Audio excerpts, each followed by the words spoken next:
Έχουμε ετοιμάσει το τελείο. Να παρουσιάσουμε.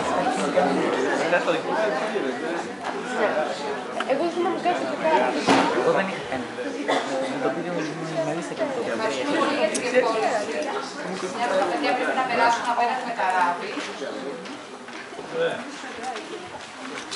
Θα επιλέγουμε να κάνουμε την παρουσίαση με PPT, παρόλο που υπάρχει διαδίκτυο. Ίσως μεταχτούμε ενδεχομένως σε λίγο. Λοιπόν, τίτλος του έργου Eurogood News, έργο η Twinning. Αν θέλετε η παρουσίαση είναι στη διάθεσή σας, υπάρχουν links που παραπέμπουν.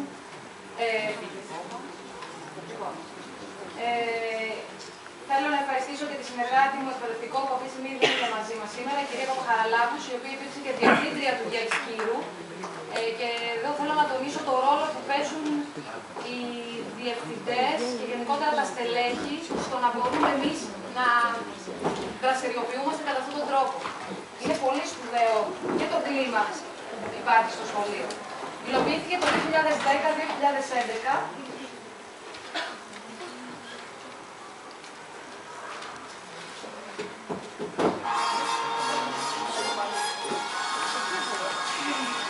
Αυτό είναι το σήμα της εκπομπής. Μάλλον το σήμα όλου του σταθμού. Πήραμε επίσημη άδεια από τη δισκογραφική εταιρεία που υποστήριζε το τραγούδι για να μάθουν τα παιδιά να ασχολούνται στα πνευματικά δικαιώματα. Τα banners και τα διάφορα ήταν αποτέλεσμα συνεργασίας των μαθητών που δουλεύανε διαδικτυακά για να φτιάξουν τα λογότυπα του σταθμού. Η πλήρη ιστορία από την αρχή. Η μερίδα λοιπόν παιδιών μετέχουν εδώ και χρόνια σε έκδοση σχολικής εφημερίδας, έντυπης. Στο τέλος Ιουνίου του 2010, μαθήτρια έγραψε ένα άρθρο, ένα φανταστικό δελτίο που πραγματευόταν το όνειρο από την προοπτική ενός κόσμου χωρίς τα άσχημα. Η σχολική εφημερίδα για οικονομικούς λόγους τα τελευταία 2 χρόνια δεν εκδίδεται πια. Και προκειμένου να διατηρήσουμε τη φωνή των παιδιών δυνατή και εν μέσω μιας εποχής που μας κατακλείζουν άσχημες ειδήσεις, αποφασίσουμε να γίνουμε αναζητητές καλών ειδήσεων. Δηλαδή, μια είδηση που δίνει ελπίδα στους νέους να συνεχίσουν να αγωνίζονται και να έχουν όραμα. Σε ό,τι αφορά τους οικονομικούς λόγους, το πρόγραμμα έχει στοιχήσει μόνο την κούκλα που βλέπετε. Την πήρα από γνωστό. Έτσι, μόνο αυτό ήταν το έξοδο. Δεν υπάρχουν άλλα.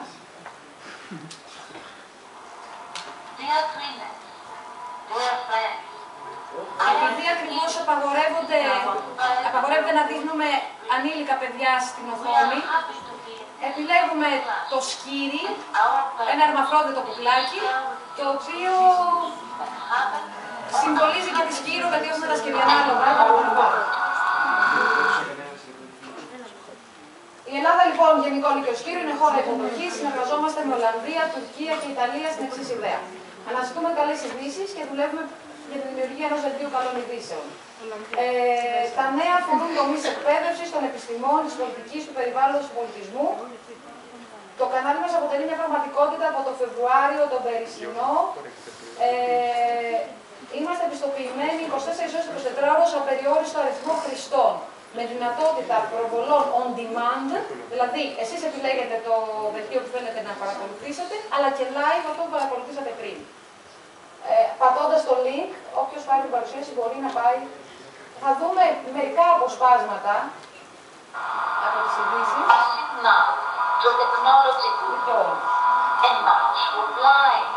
Φανταστείτε τώρα ότι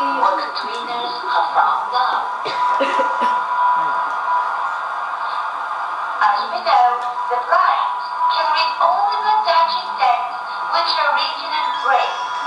But what about all those books, newspapers, magazines, books that they have not translated into language yet?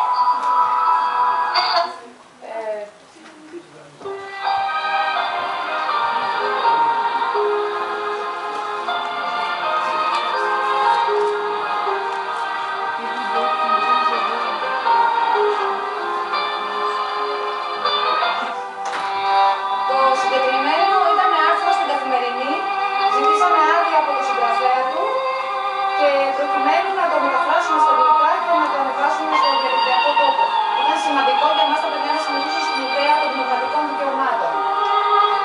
Παρόλο που στα σχολεία νομιμοποιούμαστε να κάνουμε χρήση υλικού. Εδώ είναι βιντεάκι στη συνεργασία με την Τουρκία. Σε αυτό το σημείο να πούμε ότι είχαμε και άρση προκαταλήψεων. Λόγω θέσης ισχύρου και λόγω σημαντικής βάσης αεροπορίας, όταν στην αρχή ενημέρωσα τα παιδιά ότι έχουμε ενδιαφέρον από την Τουρκία να συνεργαστούμε μαζί τους, τα παιδιά δεν θέλανε. Ζητούσαν Γαλλία, ζητούσαν Ιταλία και άλλες χώρες. Στην πορεία αποδείχθηκε ότι κάνανε λάθος, ανέπτυξαν δεσμούς φιλίας. Εγώ είχα μια πολύ καλή συνεργασία με τη συνάδελφο και μάθαμε πάρα πολλά πράγματα από την πρώτη μέρα. Στην Τουρκία το e-twinning χρησιμοποιείται για την επαγγελματική εξέλιξη των εκπαιδευτικών. Γι' αυτό και είναι πολλοί εκείνοι που κάθε χρόνο αναλαμβάνουν και 2 και 3 και 4 προγράμματα, προκειμένου να ανελιχθούν στην ιεραρχία. Προσπαθούσαμε να προβάλλουμε και την Ελλάδα παράλληλα. Καθώς κράτος εθελοντισμού, προβάλλουμε την οργάνωση Μονάχες, την ΜΚΟ, επικοινωνήσαμε με τον υπεύθυνο της ομάδας, μας παραχώρησαν βίντεο δικά τους, προκειμένου να γνωστοποιήσουμε και κάποιες δράσεις της Ελλάδας στο εξωτερικό.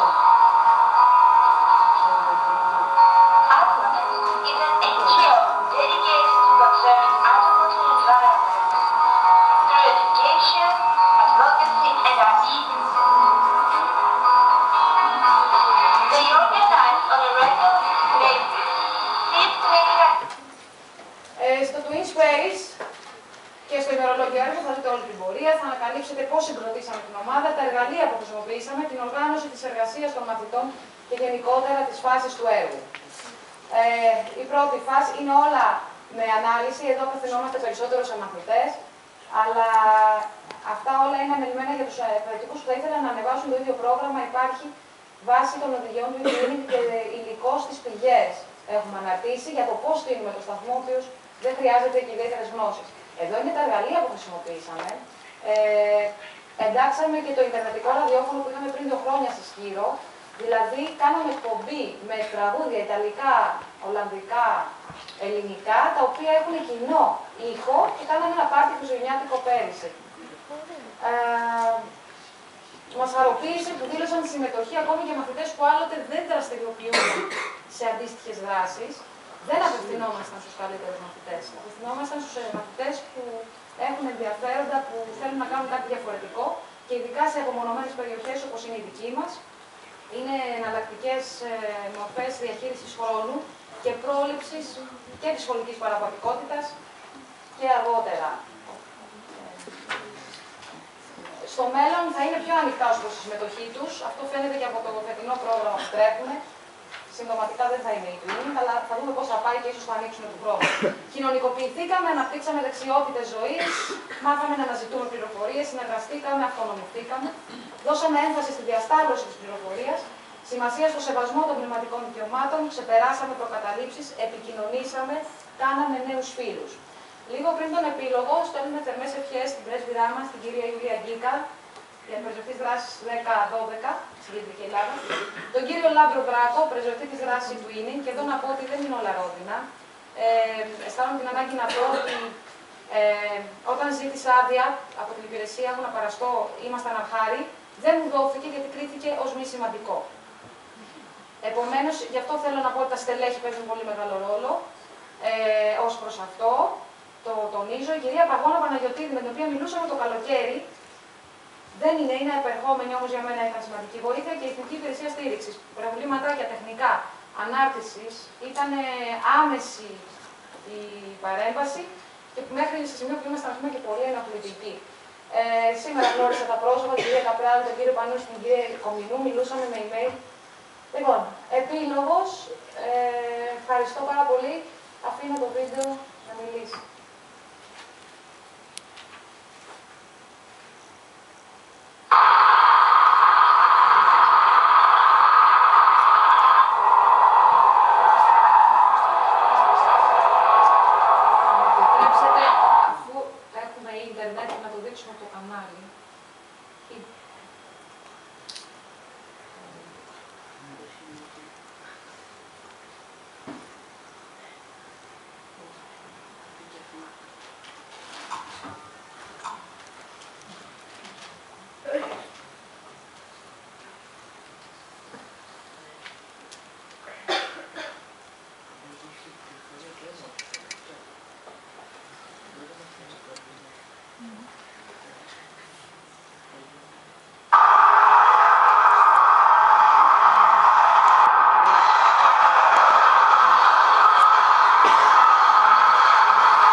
γιατί το χιόνι είπε όχι.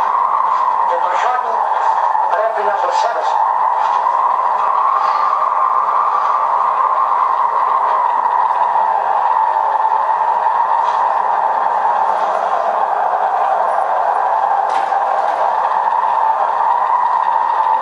Πέρα, πίσω από τα βουνά, είναι τα σύνορα Σκόπια-Αλβανία. Σε δώρο με το τοπικό λεωφορείο είσαι στο μοναστήρι.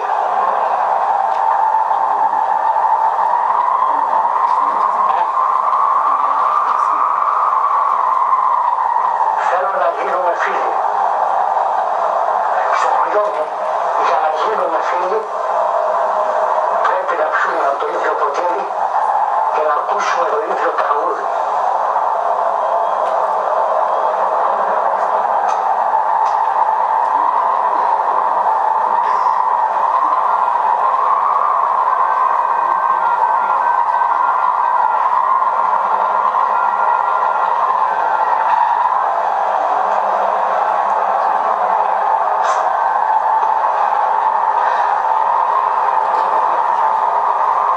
Ξέρεις κάτι,